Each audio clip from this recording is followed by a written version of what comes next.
Hi, Michael Buffer here, and let's get ready for FM Boxing Media.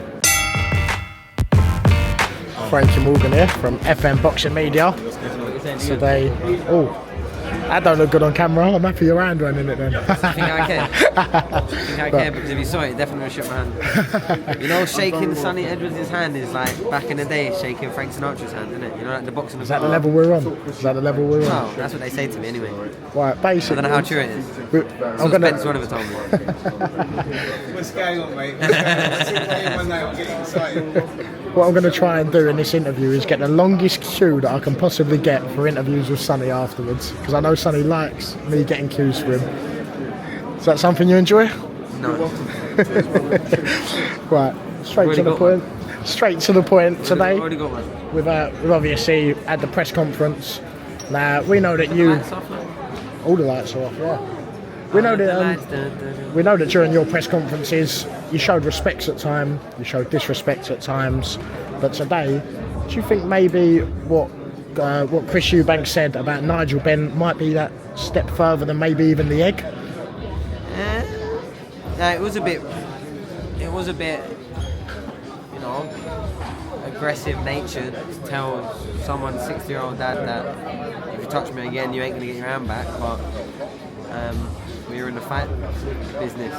His dad was a fighter, and you know his dad would have lived on that. You know when he was a 20, 30-year-old, 35-year-old fighter. And if someone put a hand on Nigel Benn in his prime, I don't think he would have mattered whose dad it was. And he would have reacted a certain way. So yeah, I think it was a bit of again gamesmanship and just making a point of yeah, you touch me, but I'll give you a blight. You know what I mean? I thought that was quite smart how he said that because obviously. Shouldn't have escalated any further than that, and he was, you know, in the wrong to cause all the commotion. But yeah, I don't know. They don't like each other. I don't think there's going to be anything that they say that's going to make them not like each other anymore. Yeah. So obviously they had a face-off today. They had to be about 10 metres away from each other. They just had another face-off downstairs. I'm not sure if you see, but Conor Benn had a little bit of a kick out of Ben Shalom. Oh yeah, so I was laughing. Every time they showed it to me. So I've not seen it up close. Did he land a kick on him, or did he just... No, I think he just looked like he was chasing after him. Ben looked like he shit himself. I was out there with Derek. Like his arse fell out of him. I was out there with Derek, and Derek screaming, "Ben, get Eddie! Ben, get Eddie!" Now, obviously, Eddie was your promoter at the end of your career. Would you maybe, I know misfits, you get all these fighting each other. Would you like to see Ben and Eddie in the ring? Oh my God, who wouldn't? That would be hilarious. That would be hilarious. I do think though that, you know, if Ben does carry on and continue to be a boxing promoter for a long time to come, I reckon this saga right now is going through with Eddie, and you know this fight, I think it will stand him in a good stead for the future. I think he'll learn a lot from being involved and being a big part in these sort of events and fights, which he hasn't really before. And not in a disrespectful way. When I first was turning professional boxer, Ben Shalom was doing whatever he was doing outside of boxing. Yeah. It weren't boxing. It weren't until I was a pro. It weren't until I started seeing the boxer and the ultimate boxer shows. That's when Ben Shalom came around. It wasn't that long ago. Eddie was already been promoted and already got to the top of the game by then. Yeah. So he's playing catch up really, but playing at the table with the big boys. And you know, it's great. You have an Eddie and Ben Shalom, kind of like the young version of him coming up on the same platform that Eddie really built his name on. It's great for the sport, just that rivalry, and it shouldn't just stop at the fighters. You know, the promoters should always want them to be get sport-wise one-overs on each other. I think for too long the ambition has been to get business one-over on each other's, and it's caused so much. Even today, the little dishes from Conor saying, "Ben, you're not getting paid," and all that. I heard you laugh at that point. Ben, you're not getting paid, but then they're saying, "Well, no, 40-60 split," and they're probably all like half truths and a bit of, you know, sensationalism on both sides. So you never really 100% be able to follow the story. We probably hear about 30, 20, 40% of the truth at a push. As long as both fighters are happy with their deals and they've agreed them, they've signed 2 fights, so they must have been. Then if Ben Shalom's getting paid, or he's just coming here for the experience, or you know there's something from before that they've tied up and now that's the reason as to why, I don't know, nor do I care. What I care about is events, what I care about is fights, what I care about is great opportunities, not just for the main eventers but for the fighters coming up, because you know, it's events like these that keep the ball rolling for the whole sport and builds up the future generation of fighters. Yes, obviously you've got a good stable of team around you that you're managing at the moment. Probably the best. Arguably the best, especially for up and comers, the next generation. I've got the Avengers of the next. Give it about 6-7 years.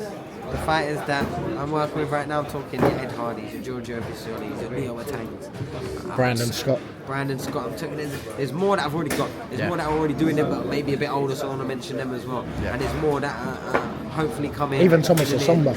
Thomas Asomba, okay, he's like the veteran. Yeah, but he's a good role model to everyone that's around the team. 100%, and when he's involved in our training camps, he's always a great asset to have in the team. But yeah, top to bottom, Adeji as well.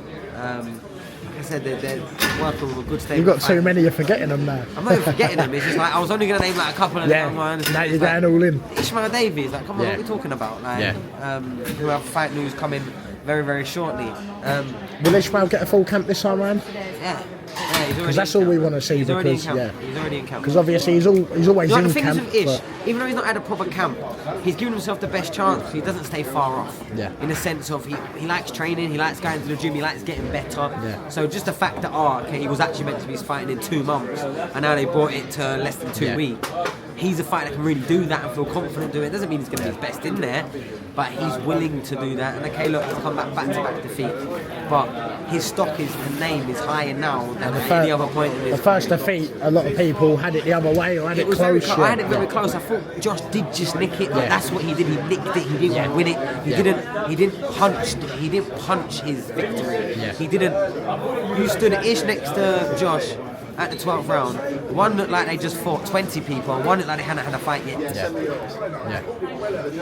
And Josh is a very good boxer, and he was able to nick maybe more rounds. But it was very close. I had it close all the way throughout, and I wasn't surprised at the close scorecard. Okay, Bokacek even bigger of a step up, a bigger of a fight, bigger of a platform, world title eliminator against one of the most dangerous punches in boxing.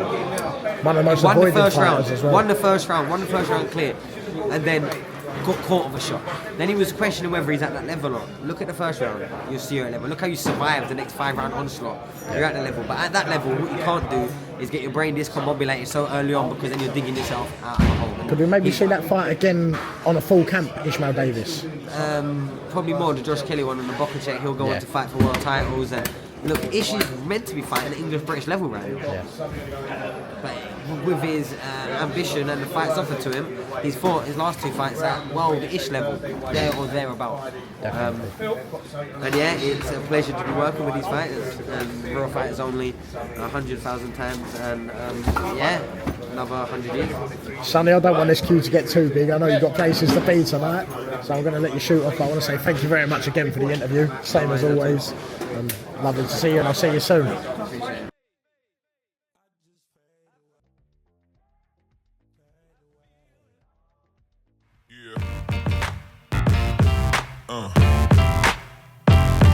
Yeah.